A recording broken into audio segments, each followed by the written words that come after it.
epic fail. Oh my God, epic fail. No, not really. It was not an epic fail that I had yesterday. Actually, it turned out pretty good. Frustrating, yes, but the end result, everything's fine. And what I'm talking about is that yesterday I participated in the Las Vegas St. Patrick's Day run out at Lake Mead, actually at the historic Seven Tunnels Trail.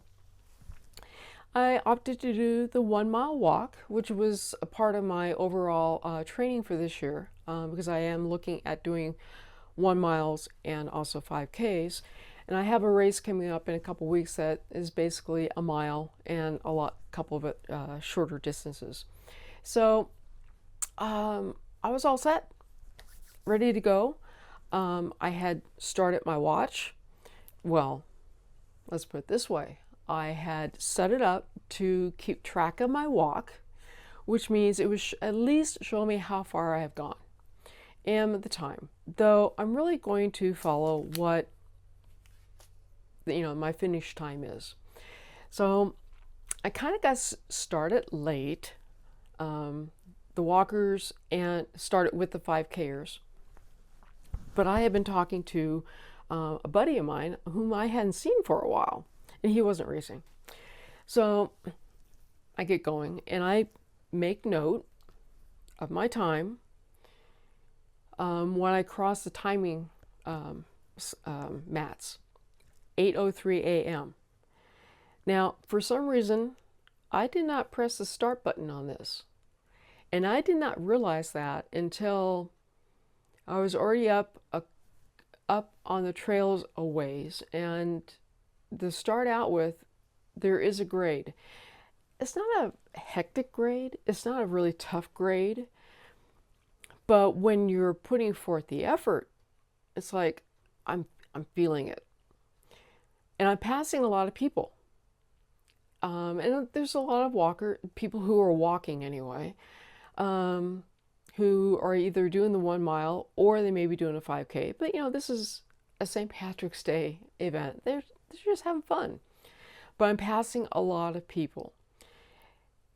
And I just keep going. And I keep going. I keep going. And I'm like, I think I should be turning around.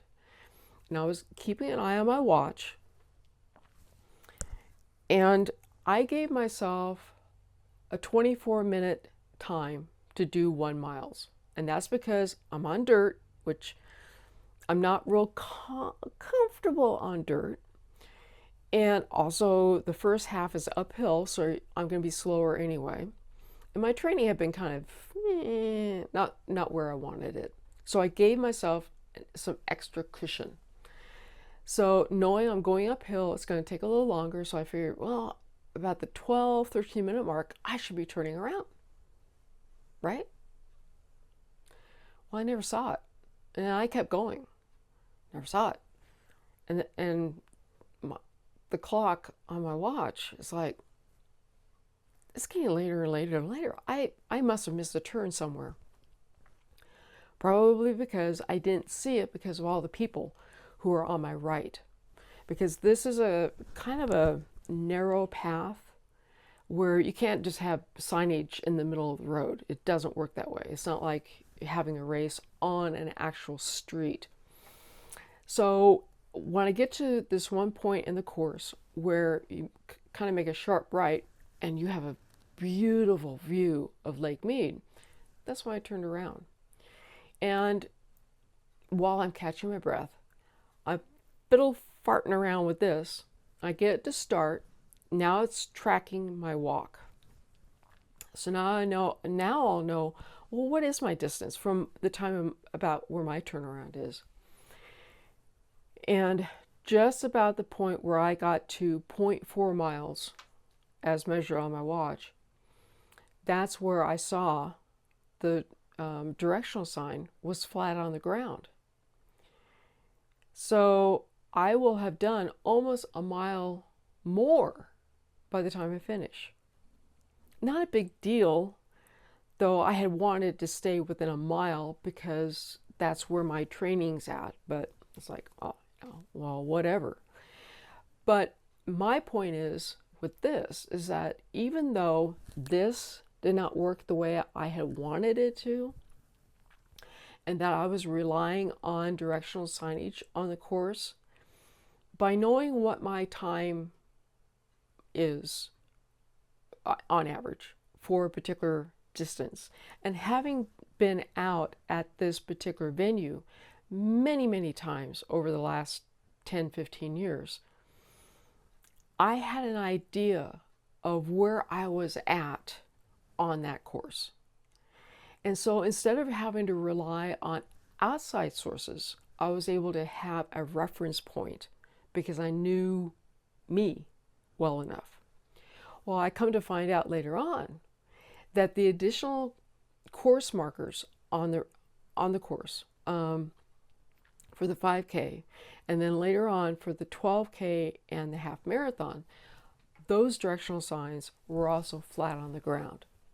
Apparently, somebody caused mischief along the course at some point before the start of the race by knocking down all of the directional signage, which messed up probably a lot of people. Now, the race organizer, BBSC Endurance Sports, did a fabulous job on correcting this problem of so many people going so much further. I mean, okay, I did a mile, but you can imagine maybe somebody who was doing a 5K or 3.1 miles, they may have gone a lot further. And definitely the half marathoners and probably 12Kers. So BBSC, their timing guy, man, he was working hard to get adjustments made. And they got the adjustments made not just for the overall winners in each of those 4 events, but also for all of the age groups, for the men and the women. So they fixed a lot of stuff, all because somebody wanted to cause mischief for whatever reason. So instead of my 1 mile, I actually went almost 2 miles. All of a sudden the math escapes me. But anyway, this was my original time. It was like about 37 minutes, which if you divide it in half, is close to about the time I've fixed it. Now, my adjusted time is this. Here you go. And that's probably a little bit faster than what I felt. But I did get first in my age group, and this was the trophies given out to the top 3 finishers in each age group.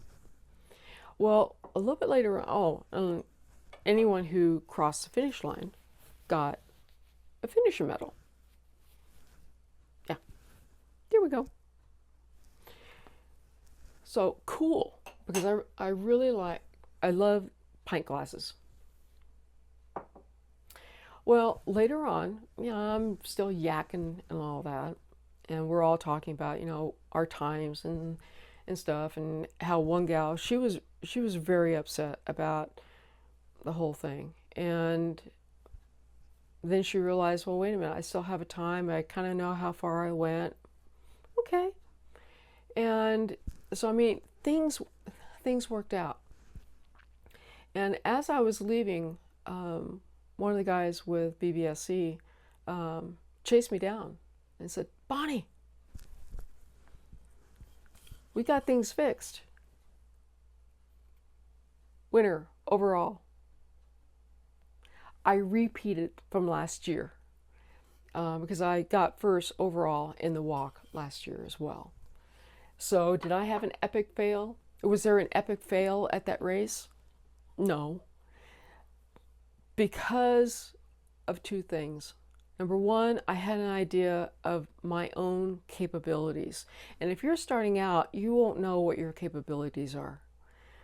But that's okay, because the fact is, what I consider a win, besides this, is that I didn't give up.